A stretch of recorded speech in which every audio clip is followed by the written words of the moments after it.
That's a deep thing. That's a deeper question. Who do I want to be? People crazy enough to think they can change the world are the ones who do.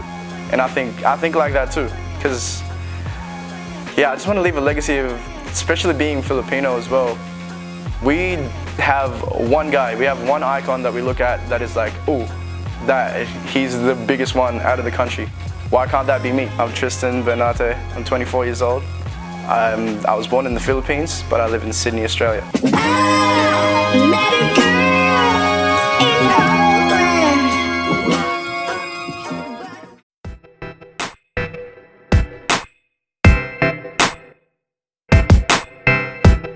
In the Philippines, I grew up, man, I used to move around a lot, but I used to live in kind of a city, but kind of the country as well.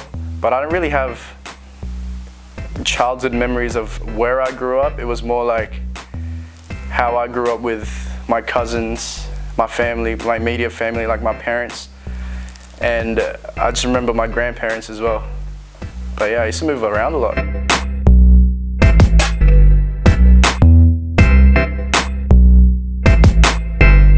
When you're here, just how I look, obviously I'm not quote unquote Aussie, I'm Filipino, which is, obviously that's what I am, but when you go there, it's weird. When you go to the Philippines, they look at you like, oh, you're Australian. I'm like, bro, like, like what the hell, like what does that mean?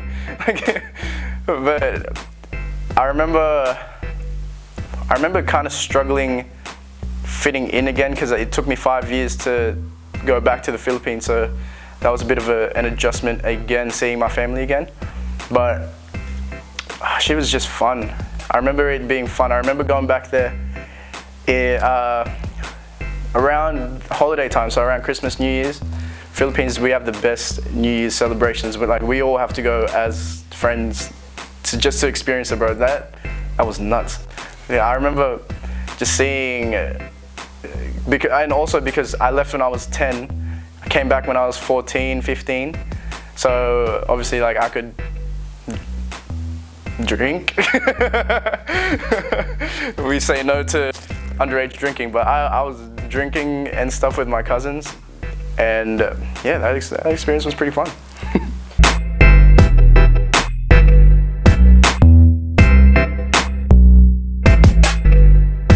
I've always wanted to make content, but because what I did before, which I still do, is I edit videos for people, so like videography. And I was always curious about being actually in front of the camera instead of behind it. And then I just wanted an idea or something, because obviously it's scary. It's scary to be in front of the camera. Being recorded right now, I'm like, I want to look at the camera so bad. You know what I mean? Like, but yeah, like I have anxiety about people judging, obviously how I look, how I speak, my thoughts on things, and yeah, like that stuff's scary. But then Luke, shout out to Run It Up, he just said, oh bro, you and Jenru have funny conversations, we should just like do something with that. And I was like, yeah, sweet, like let's all do it. One day we'll just like record something, and yeah, like we'll just see how it goes. Maybe we'll put it out, maybe we won't, but we'll just see like how we look on camera. And that shit ended up being pretty funny. So I was like, shit, this is what we're doing. And I remember for a week or so thinking like, what are we gonna name this? Like it's pretty funny. I don't know. Like I was blanking on the name of the podcast. I was like, bro, like I literally don't know. And then I just asked Jenru, and I was like, bro, what should we name it? And this guy was like, I don't know, but I've just been thinking of extra medium the whole day. And I was like, yes, like that's it, extra medium. And extra medium comes from Friday After Next, the movie. I remember it was crackhead Santa Claus, and he put on the Dada jersey. It was like Dada. It was like I like this shit, and then he put it on. No, before he put it on, he checked the size, and he was like extra medium, and that's the intro of every podcast. Don't sue us for copyright, but surely a two second thing won't be, you know. But yeah, extra medium.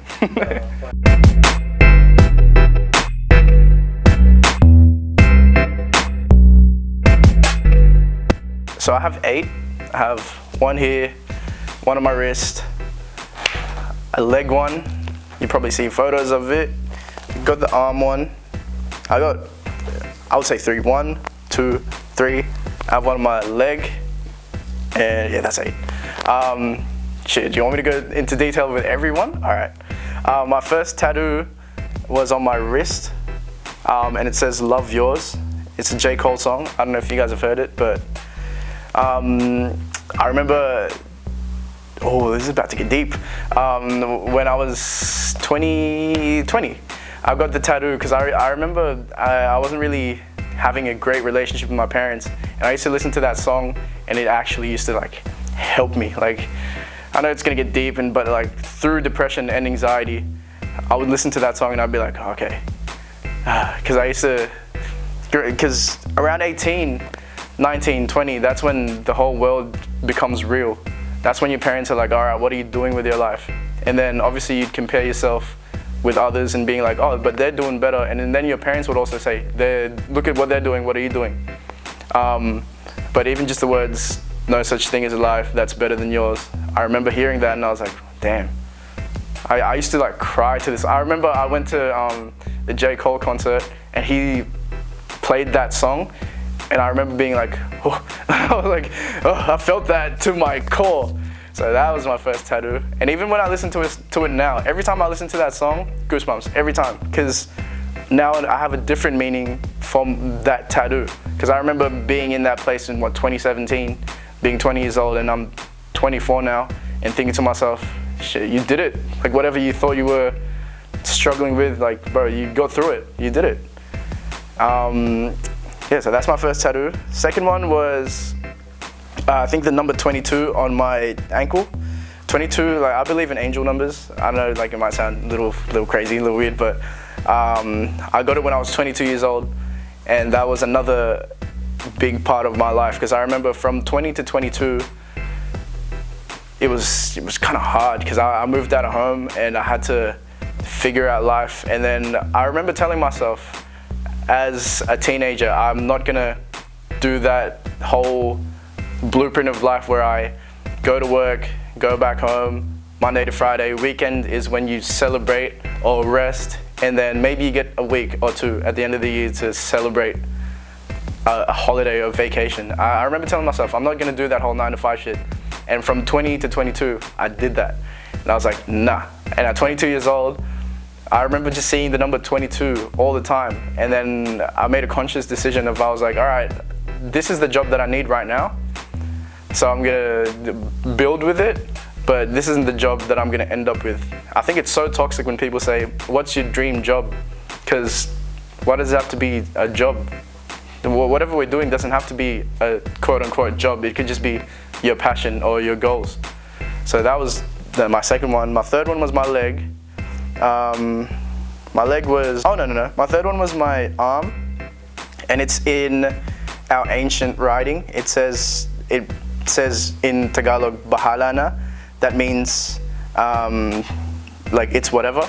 But the deeper meaning of it is bahala is from the word bathala, which means God. So what it actually means is whatever is in God's thoughts. It's like saying what's the Arabic word for it? It's like saying inshallah. It means in God's will. Whatever is in God's will, that's what it means. And then I got my left leg, which is my whole shin and calf. That was just painful as hell. Like, that was just super bad. But I think I have 11 patterns on it, and every pattern means something. So I talked to this guy, Richie Lorega. He's from the US, and he has a company called Tatak Designs. And what you do is you tell him your whole life story. Not, obviously you can't tell him your whole life story, but he asks you where your parents are from, where your grandparents are from, and just key moments in your life, kind of like what I'm doing now. And then he'll give you the designs of the tattoo. And he gave me, I think 11 patterns on it. And an example would be, we have like a,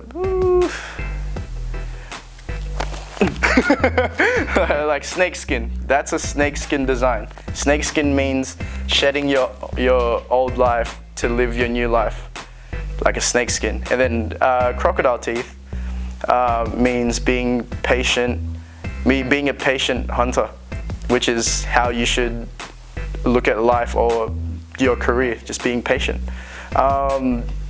I think my favorite pattern out of all of them is the snake's tongue. The snake's tongue means it's your ancestors speaking to you, because your ancestors don't speak to you loudly, they whisper like a snake.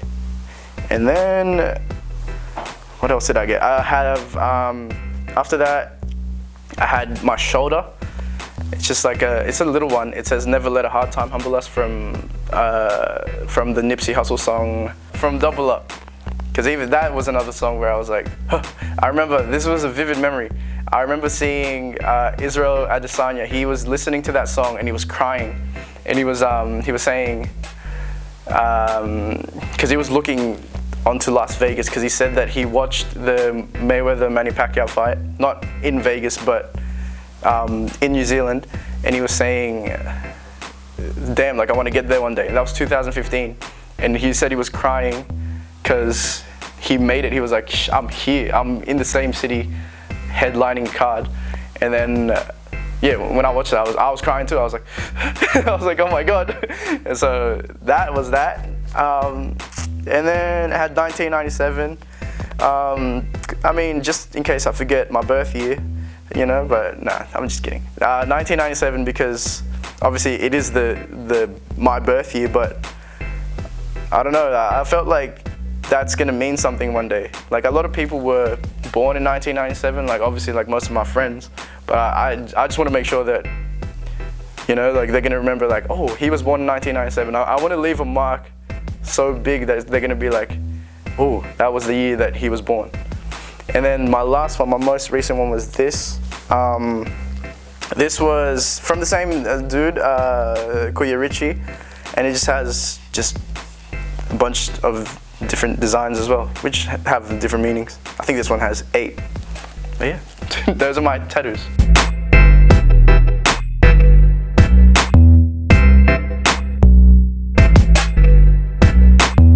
Oh, that's a deep thing. That's a deeper question. Who do I want to be? Different things. I want to be known as the person I am. I just want to be known as someone who's caring and kind and a loyal friend, and obviously if I'm dating someone, a loyal lover.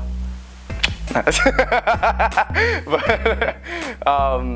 yeah, I want to be known as someone who people can rely on and will always hold you down as a friend. The next one would be the legacy I want to leave. I want to be, shit bro, I want to, my dreams, people, if I told people my real dreams, they'd be like, you can't do that. And which is understandable, but like, fuck y'all, if you think like that, because who said it? Someone said a quote, the people that think that they can change the people crazy enough to think they can change the world are the ones who do. And I think like that too, because yeah, I just want to leave a legacy of, especially being Filipino as well. We have one guy, we have one icon that we look at that is like, oh, that he's the biggest one out of the country. Why can't that be me? Why can't that be me and Jenru? You know what I mean? Like, why can't that be Jameen? Why can't that be people that we've been around? Because I just don't want to be, I just don't want to be extra medium in life. You know what I mean? Like, I don't want to be regular. Like, I mean, I believe in like there's a life after this one, but shit, why not go for the furthest thing you can go for while you're here? Because man, like being from where we come from, there are people that have experiences that they can share, but our experience is something that people experience all around the world, but no one really talks about. Our experience is being from a country and then moving. Like, I don't really find anyone really talking about that. Like, they talk about the experience of being from a certain country. Like, just say you move to America and you're from the Philippines. You talk about the Philippines, but we have a more rounded thing of it, because we can talk about growing up here and growing up somewhere else. And bro, like I want to look at it, I want to go back and obviously help my family. I want to go back and this is a secret, but like I want to go back to the Philippines and one day build a school, build a couple of schools, yeah, just leave a legacy like that. I want to change the world in a way where like I can be like, okay, I did that, I made that little change. It might be the tiniest change, but I want to make that little change, you know?